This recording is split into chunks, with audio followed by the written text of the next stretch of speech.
चलिए बच्चों, आज हम आप सबको पृथ्वी की आंतरिक संरचना के बारे में बताएंगे कि आपकी पृथ्वी के अंदर कौन कौन सी परतें पाई जाती हैं और उन परतों में कौन कौन सी धातुएं मिलती हैं और उन परतों की गहराई कितनी है आपकी भूपर्पटी से।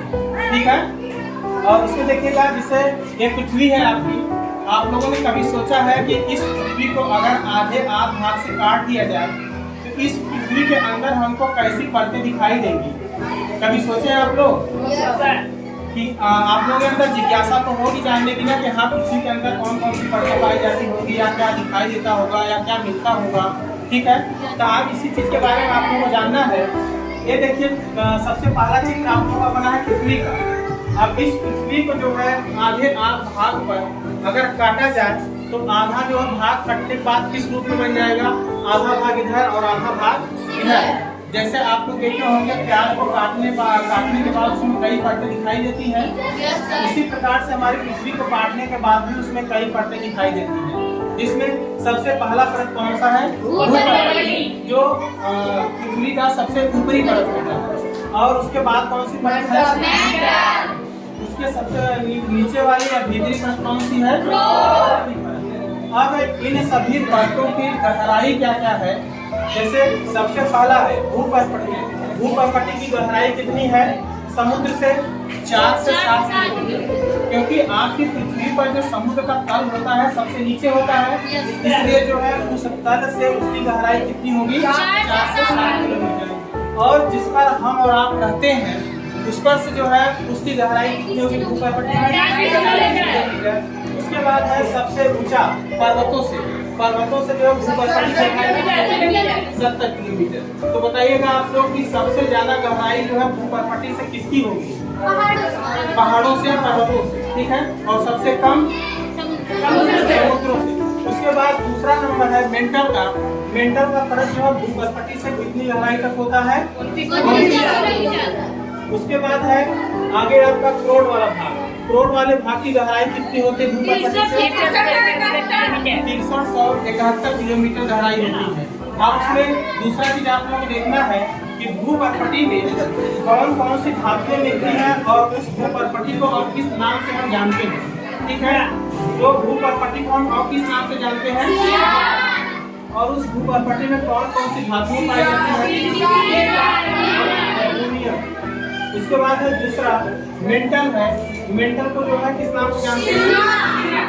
और दूसरा है उसके बाद है इसमें कौन कौन सी धातुएं पाई जाती है?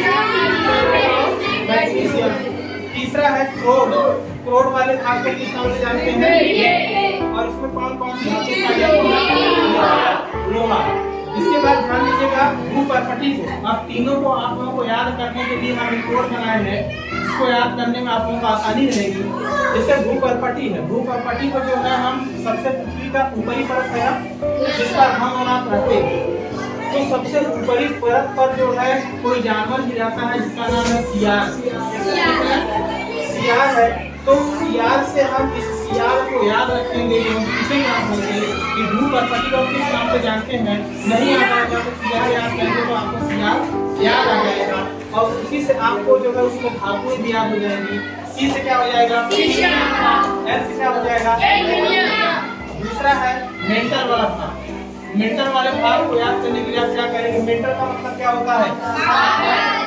अब एक किसी लड़की का नाम हो सकता है सीमा, तो याद रखिएगा मेंटल कौन थी? सीमा नाम की कोई लड़की थी, वह दिमाग से क्या थी? ऐसे याद रखिएगा, आपको याद रहेगा। फिर उसके बाद आपको कौन सी दिखाते हैं इसमें? सी से क्या हो जाएगा? म से क्या हो जाएगा? तीसरा है क्रोड वाला भाग, सबसे भीतरी भाग। उसमें है क्रो से अगर आपको याद करना है, क्रो का मतलब क्या होता है? अगर पौधे को आपको काटना हो तो किससे काटेंगे? चाकू से। चाकू की स्केलिंग क्या होती है? नाइफ। नाइफ से नीचे याद रखिएगा। उसके बाद आपको कौन कौन सी धातुएं मिलती है इससे याद रखेंगे। नी से क्या हो जाएगा? और फे से क्या हो जाएगा? लोहा। अब उसके बाद आप लोग देखिएगा इसमें जो मेंटल वाला भाग है, मेंटल वाले भाग में जो मेंटल का सबसे ऊपरी परत होता है उस परत का क्या नाम है? इसी दुर्बलता मंडल से ही जब ज्वालामुखी विस्फोट होता है जो गर्म मैग्मा तरल पदार्थ होता है पृथ्वी के अंदर, वह गर्म पदार्थ जो है जब पृथ्वी पर आता है तो वह किस रूप में आ जाता है? लावा में। वह इसी भाग से ज्वालामुखी का मैग्मा निकलता है। ठीक है, आगे है इसके बाद भूपर्पटी और मेंटल के बीच में जो सीमा रेखा है जो दोनों को अलग करती है, उस सीमा रेखा का क्या नाम है? जो किस वैज्ञानिक के नाम पर रखा गया? वैज्ञानिक के नाम पर रखा गया। उसके बाद है तीसरा वाला प्रश्न, क्रोड।